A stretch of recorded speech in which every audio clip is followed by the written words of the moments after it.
Okay. And we are live. 3, 2, 1. Away we go. Good afternoon, everybody, and welcome back to the VSI webinar series. Last week, Tom Sears spoke to David Allen, former executive from UFC, Nike, and Adidas, about innovations in the world of sport. Today, Tom will be speaking with David around his passion for the business of sport and how global sporting market is expanding to offer professional opportunities that maybe you are not aware of. Before we get into the interview, Tim Coates will explain how the delegates listening on the platform can pose questions to David post the interview. Tim? Thanks, Tony. So, guys, if you're lucky enough to be participants on here, just enter your questions in the chat box at the bottom. There's a little icon there. If you can type them in there, we will answer. We'll pick a couple of them to ask a little bit later on at the end of the interview. So without further ado, because we're running 2 minutes slightly a pair, I'm going to pass you over to the most amazing Mr. Sears, who's going to take us through the next 30, 40 minutes with the amazing Mr. Allen. Over to you, sir. Thanks, Tim, and afternoon, everybody. Hope you all had a good Easter and are all safe and well. David, welcome again. It was great to talk to you last week about your career, touching on innovation in sport and tech in sport. We'd like to delve a little bit deeper into your career progression and some of the wider issues in the sports industry. You started off many years ago in McCain Foods, went to work for some of the biggest brands in sport, Adidas, Nike, Umbro, and then UFC, which is an interesting one I'd like to delve in more. Take us back initially. How did you go from oven chips to one of the biggest brands in sport? Good afternoon, Tom. Thanks for that introduction. Yeah, it was good that we talked about technical stuff last week, seeing that we're having some technical problems this morning or today on the Zoom webinar. How did I get into it? Well, actually, I've probably been involved in sport all my life. As most of us, when we're growing up as kids, I started out participating. Back in Ireland in the day, it was Gaelic football and hurling, and then football outside of school. Played football to a good level, but was never going to make a career of it. It wasn't going to pay the mortgage, or I wasn't going to get paid any bills. So had to go out there and start figuring out what am I going to do with the rest of my life now that I'm not going to be a professional footballer. So yes, I started with McCain Foods, and in the FMCG industry, fantastic learning and fantastic company to be with. But when I stopped playing football, I gave up for about a year. And then a friend of mine lived around the corner from me, asked me, would I take up refereeing? And I thought, not sure I want to be one of the bad guys. But yeah, I took up refereeing and progressed through a very fast rate refereeing in schoolboy football, amateur football, and then on into the League of Ireland, semi-professional league back home. That got me to the notice of probably a couple of recruiters and different people who saw I was at McCain and saw I was in the sporting world. And an opportunity came up in way back in 1993 to join Adidas and head up the Adidas Ireland office at the time. So I joined the company. Fantastic operation, fantastic organization. And then I moved over to Stockport, to the UK head office. Came over, worked here for a number of years as well, before then getting another call and moving on to Nike out in Holland. And I spent, moving back between Holland and the UK, I spent nearly 15 years with the Nike organization. So that's how I came into it. It was from participating in sport, but having a business background, and then moving into the sporting world itself. What was the transition like, going from a huge FMCG brand into one of the biggest brands in sports and equipment? Was there massive cultural differences, or were there a lot of the same principles in place? It was a massive shock and difference of moving into the business. For me personally, I'd come from an FMCG background, which was very regimented, very professional in its operation, had a great formula to something. If you were going to launch a product, you could basically go over to the cupboard, open the door, and pull out the book that says, here's how you launch this product. moving into the sporting world, and you got to remember back in the 90s, it was still a very young industry, and it was a very mom and pop industry in terms of sporting goods retailers. So all of those learnings had to come around and come into the business. So it wasn't as professional as it is now. I mean, sport actually leads a lot of the business world now in its own principles and guidelines and practices. So it was a huge cultural shock to, they throw a shoe at you and say, hey, we're going to launch this. And I'd go, where's the manual? Well, you were making up the manual as you were going along. But all those learnings came. And what I've seen over time was that actually a lot more people came from the FMCG industry and other industries, came into the world of sport and brought all those best practices into place as well. And how much do you feel sport has progressed where we sit now from those days in the 90s? Because I'll give you an example. We deal with a lot of candidates in our executive search practice that are looking to transition into the sports industry. And they find it quite interesting to see where sport is in terms of governance, in terms of commercial operation, marketing. What are your feelings on how it's progressed over the years? Well, I was reading an article week 10 days ago about the size of the market, and you bring into it whether it's in participation, whether it's in spectators or sporting goods, you bring all of those things in. And they reckon, it was a Business Wire research article that I was reading, and they reckon that the market is worth around $488 billion worldwide this year alone, and growing at a rate of anywhere between 5 and 7%. So it's a huge business, but it's a huge, diverse business. And I think that that's the key to it, that, I want to be in sport. Well, do you want to work for Manchester United or Barcelona, or do you want to go and work for the Olympic organization? Well, there are so many other strings to it now, whether that's esports, whether that's gaming, whether that's in broadcasting, gambling, or research, as well as those other tried and tested parts. So I think for people who want to come into this industry, the opportunities are absolutely immense. I've touched on what I believe are kind of categories within that. But if you're working in IT, you can work in any of those divisions. If you're working in brand and marketing or PR, you can work in any of those organizations that give you those opportunities to be involved and in and living the world of sport that you're in. I mean, it's a great place to be. I do remember a funny story, going back to an earlier question. I do remember a funny story that a friend of mine rang me up. I'd been appointed the general manager for Nike football back in 2004-5-ish. And he rang me up and he said, I just don't get Nike. He said, well, why have they appointed you?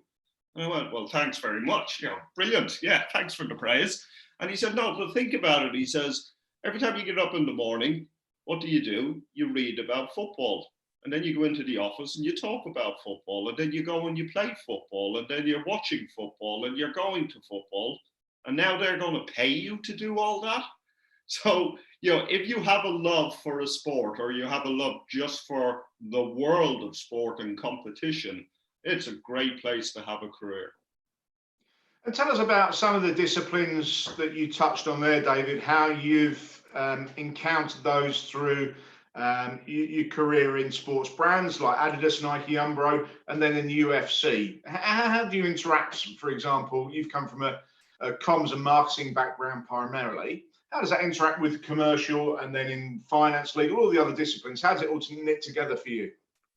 It's an interesting dynamic in the world of sport, because I think sport is still evolving and growing up. So again, coming back to FMCG, where at the time when I was there, all those functions were in particular silos. And probably the best example I can give to you is when the World Cup in Germany ended in 2006, is when Nike as a business, we decided to actually turn things on its head. We were an organization that was built around three big pillars of the business: the footwear side of the business, the apparel side of the business, and then the equipment side. So 3 main functions. And so everything lived in those worlds. We took a different approach coming out of that World Cup to say, well, actually, if you're going to be number one in a sport, in a particular sport, you've got to live, eat, breathe, drink that sport day in, day out. And so we went to what we called at the time a categorical approach to it. And so the world of football, and that's where I was heading up. Good friend of mine, colleague of everybody on VSI, Gary Cook, he did a similar thing over in the US, where he headed up brand Jordan. And what we did was we had footwear people working in the category. We had apparel people working, we had marketing people. So we operated like a mini company within the big organization. And so bringing all those functions together, they still lived in sales, they still lived in brand, but their myopic focus was on that one particular sport. And that actually changed the appeal and the way that people thought about moving into working for a sporting brand at the time. I think the UFC is a great example of extending all that to another place, because the UFC as a rights holder actually are the pure rights holder. They own everything themselves, whether that's the production of the show that you see, how it's televised, how the events are put on, the operations that come behind that events, how they run their social media. Everything is ingrained and entrenched in that one piece, all leading back up to what the brand is, and the brand is UFC. The brand is not, the Conor McGregors of the world or the Alex Gustavsons. The brand is the UFC, and they're very, very particular in how that's presented and shown.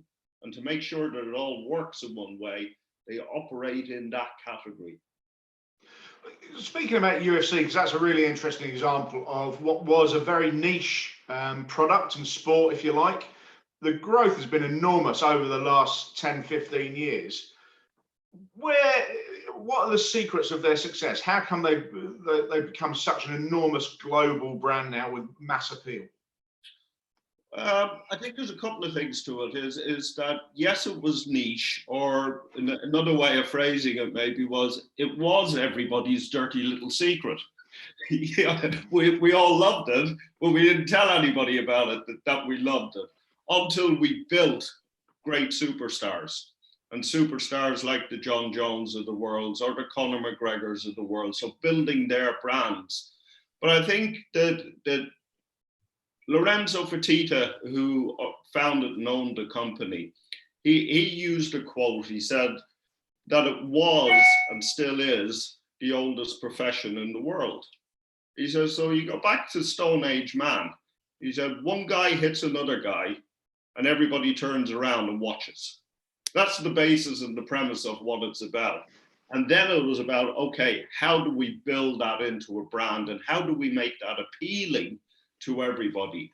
So I think during the time that I was there, one of the big things that we had to do in building the brand was educate people about the sport, because there was, and there still is, a little bit of negativity around, two guys or two girls, fighting in the octagon. So it was about teaching people and getting people to understand and educate them around that these are finely tuned athletes. These are masters in their discipline. And the disciplines that they fight in is a mix of all of the different combat sports put together. Again, I've been involved in sport for over 20 odd years. I have never come across athletes as finely tuned as a mixed martial artist. They have to know how to stand up and fight. They have to know how to be on the ground and fight. Their training that they put in, everything that they do is absolutely exceptional. So it was a big job of building the brand with the people who influence what consumers will go and look at. And that's the journalists and the media, and getting people to really understand that this is a pure sport in its finest way that you can absolutely think about. And these guys and girls are working harder and harder than any other athlete around the world. So educating them, that was the first thing. I think then bringing and educating people on the safety aspects of the sport and understanding that there are rules, there are regulations, there are different things. And, you can play football, you could break a leg, you could play rugby, you get a concussion, you can play any sport, and there's an element of risk. You're fighting in mixed martial arts, yes, there's an element of risk, but I think it was educating them. And then educating people on the mutual respect of the athletes. Although they get in there for, 5-minute rounds and, they inflict damage on one another, the absolute respect from one athlete to the other is something I've never seen in any other sport ever.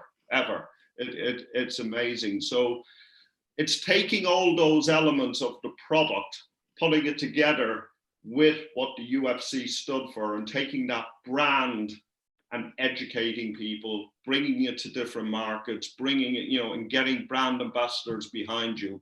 And it's not just entertainment, it is an actual sport. And I think that was a big part of the job that we had at the time. And now it's not everybody's dirty little secret. Everybody loves to say, yeah, I watched the UFC last night. So in principle, and I joked at the start about going from oven chips to sporting goods, but broad terms from what you're saying, oven chips, trainers, sports equipment, or a product or an event like UFC, the same principles apply? Absolutely, the same principles. I think you got to start with one thing, and again, I learned this in my time at Nike, and it's the chip in the back of my neck. It starts and ends with the athlete.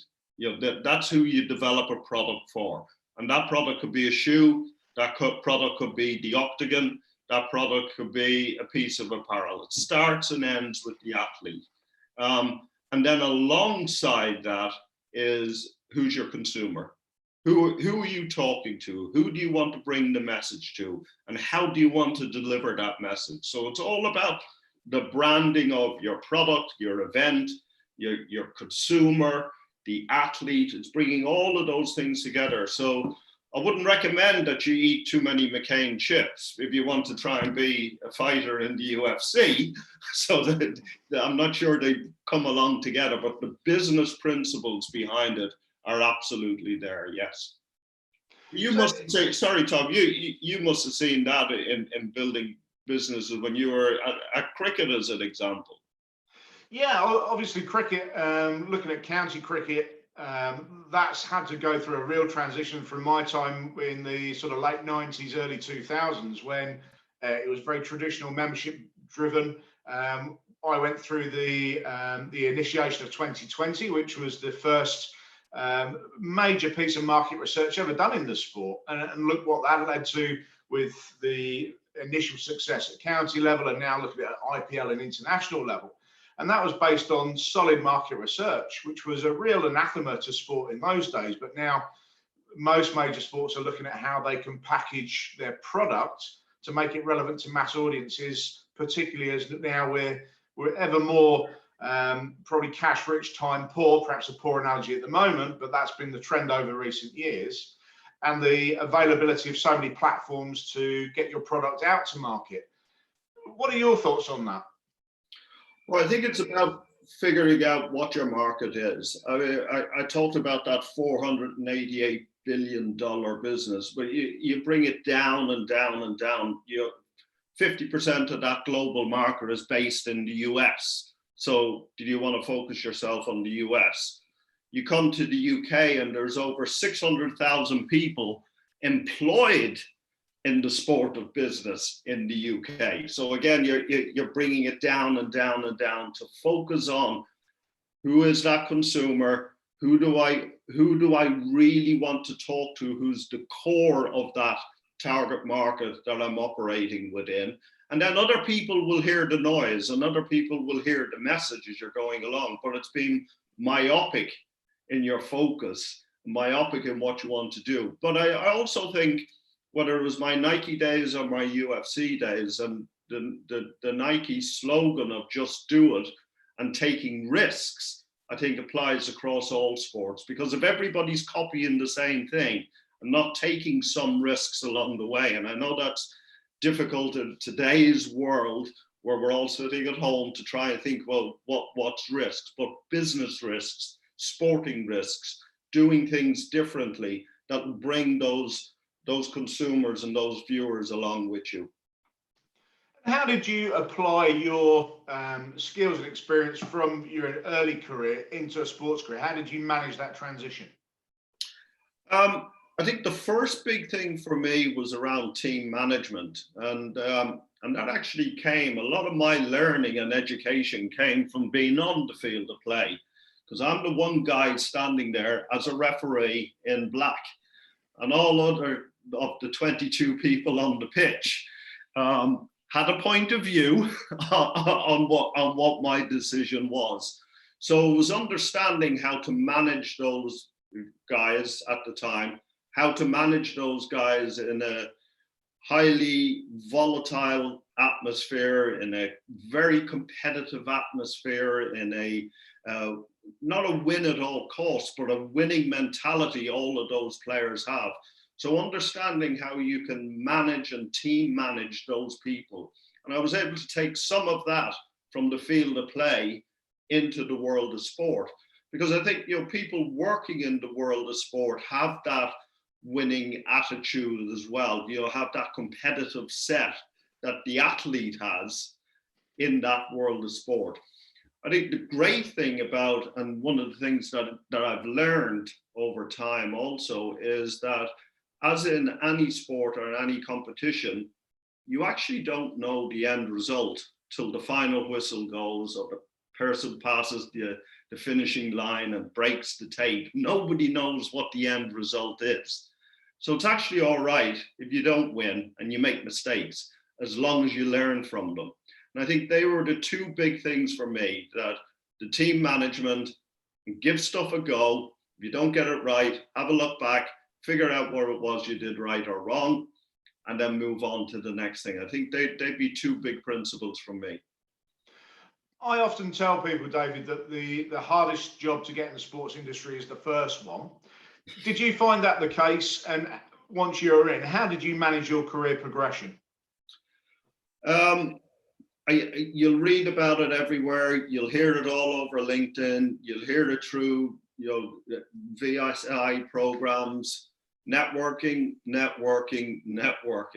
And it's not so much networking and making it, that's the only thing you do. If you don't enjoy it, or you don't like being with people, or you don't like being around the world of sport, well, then it's probably not for you. But getting out there and talking to other people who work in the business, you know, there may be people that work in sports marketing as a function. That may not be for you, but having a coffee or going and introducing yourself to those people and understanding that this is a great place to be, you'll start to learn things. You never know the opportunity that will come down the road then a number of years later or a number of months later. It can be a long road. I think one of the things that, you know, that that's harder for a lot of athletes who, you know, have spent the majority of their young life in the world of sport and then say they want to work in sport, don't really know what that means. What does it mean to work in the world of sport? Do they want to work in digital? Do they want to be in brand? Do they want to be on the commercial side? And I think the onus is on companies, and I've done this in my time when I was working with Oprah. We brought in a number of rugby players who would work for us for a day a week.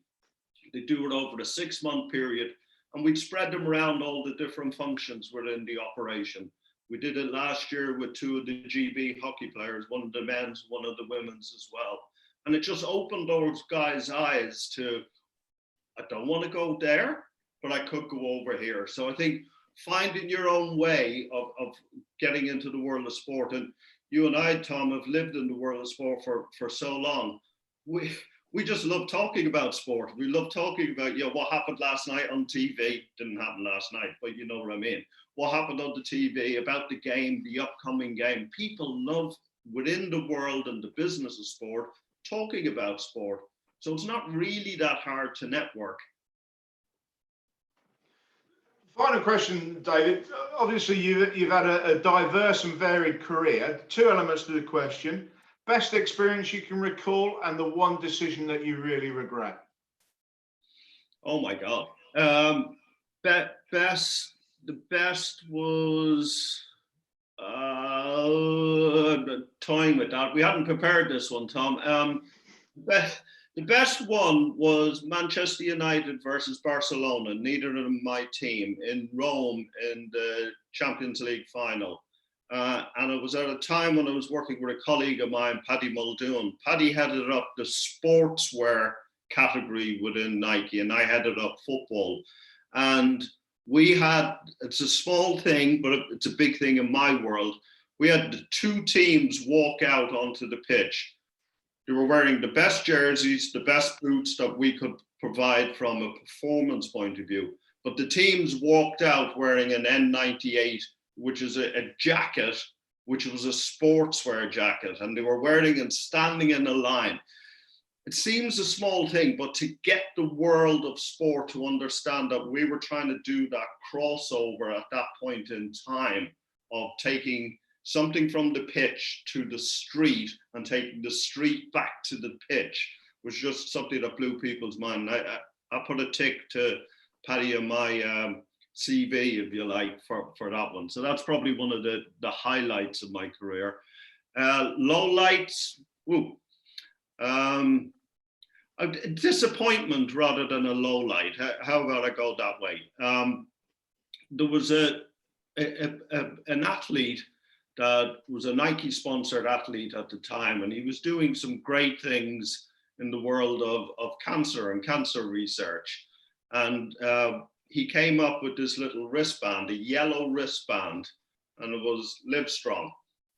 And I was one of the ones alongside a bigger team that launched that whole initiative right across around the world. And we raised millions and millions and millions of dollars for the charity that was set up behind it, the Live Strong charity. What a disappointment when it was found out that the story that we all know around Lance Armstrong now. That was a big disappointment for me. I had two of his books in the house, and they were both signed by him to me. They're gone. Excellent, David. That's a really fascinating insight. I'll throw it over to Tim for any questions that we've received in from the viewers. Yeah, cheers, Tom. Really insightful, Dave. Always. Just a question going back on to some of the things we were talking about before, learning from some of the mistakes and not being afraid to make some of those mistakes. One of the things that we've picked up from the Grandmaster of Football, as we like to call him now, is that to review the situation when things are going really well. When you had a really good game and everything's gone for you, it's just as important to sit and review if you're constantly looking for development improvement. How would that fit in your operational model if you were back in the seat at UFC right now? Well, great question, and I think it's as important to look at when you're doing right as to when you're doing not so well. Let's put it that way. You've always got to analyze, and you've got to figure out, well, even if you've won, how did you win, and how can you improve? Because somebody's going to come behind you. You know, we all talk about the Daley Thompson piece when he was the greatest athlete in the world in the decathlon, and we know the story. He was training on Christmas Day because his competitor wasn't. So you've got to figure out those things to do right. I think also you can overthink things as well. Tom Peters, the business guru, he wrote a line one time, and I always remember it. This is going back even before my sporting days, back in my McCain days. And it was all around ready, fire, aim. So switching the last two words around, it was, if you're ready, go for it, then analyze. Now, you may have hit the target when you're fired, or you may have missed the target when you're fired, but do the analysis afterwards. That's probably, Tim, the best answer I can give you to that one. That's a great answer. Just building on just talking about UFC. In your opinion, what are your thoughts on how they've attempted to host some of the events during this pandemic? And that's from Gio in Russia. Very interesting one. I'm a big friend of Dana White, and I'm a big supporter of everything that Dana does for the UFC and has done for 20 odd years. I think when he came out and he said, and I'm a little bit removed from it, so take a pinch of salt. This is a personal opinion. When he said he was going to do it on an island, the first thing that came to my mind was, that could be all right. There must be, or could be, somewhere in the world, may have got it wrong, must be somewhere in the world where it'll be okay to do it.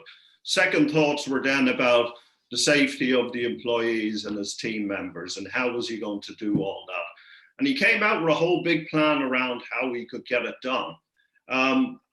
So we're all starved of sport. Everybody in the world is starved of sport. So from a commercial and a business perspective, we'd all have paid to watch. It's a no-brainer. But it's not a no-brainer when it comes to the safety of the employees, the athletes, and the wider community. So I think somebody at Disney, as Dana said, the powers that be at Disney said, maybe not such a good idea. So they moved away from it. But I do see even breaking news this morning that WWE have been given an exemption in Florida because it's an essential business. I'll leave that up to everybody else to figure out whether WWE is an essential business. Well, if it's classed as sport, entertainment, whatever you want to call it, I think we're all missing that void right now. So yeah, we're finding ways to kind of fit it in. Even two flies running up a window is beginning to look interesting at the moment. I think this next one is actually a build on from Karen in the UK. She says, what are the opportunities and the benefits of sport coming out of this crisis? I think the benefits are the same as what the benefits were when we started out. There's the physical and mental benefits of participating in sport. There's, for you as an individual, how you behave, how it interacts, how your physical well-being is as an individual. I think the big part will come around community, and volunteering. I think the social aspect of sport, whether it's young kids, whether it's yourself, whether it's mass participation events, mass participation runs, marathons, whatever it is. I think sport will bring everybody back together. Another quote, Richard Ayres, pal of mine over at 7 League, Richard reminded me of a quote in a blog he wrote a couple of weeks ago. It was Nelson Mandela, when he was given the 2000 Laureus Award for sport, the first person ever. I wrote it down so that I don't mess it up. And Nelson Mandela said, sport has the power to change the world, to inspire and to unite people, and to create hope. I can't answer better than that. No, not at all. I think that's a classic quote. That's going to live long into the next couple of centuries, I guess. For those of us that love sport and what we do, I think that's probably it round about the questions that we've got right now. So thanks again. Thank you for being on the spot. I know Tom threw a couple of curveballs at you, as he does. So I'm going to hand back over to Mr. Faulkner, just to kind of wrap things up and take it from there. But thank you very much again. Really appreciate it, Dave. Thanks, guys. Appreciate it. David, as always, thanks for your time. Another insightful discussion into your career to date and the general wider opportunities that are available in sport, which as you mentioned, I don't think everyone sees directly. But it was good for you to touch on that and to explain that in a little more detail. So thanks for your time over these last two sessions. They've been informative and insightful. Next week, we're going to be speaking to father and son, Josh and Bill Beaumont from the world of rugby union, who are going to be discussing some of the opportunities and the challenges that the world of rugby is facing at this moment in time. So until then, guys, stay safe, and we look forward to seeing you all next week. Thanks very much. All right.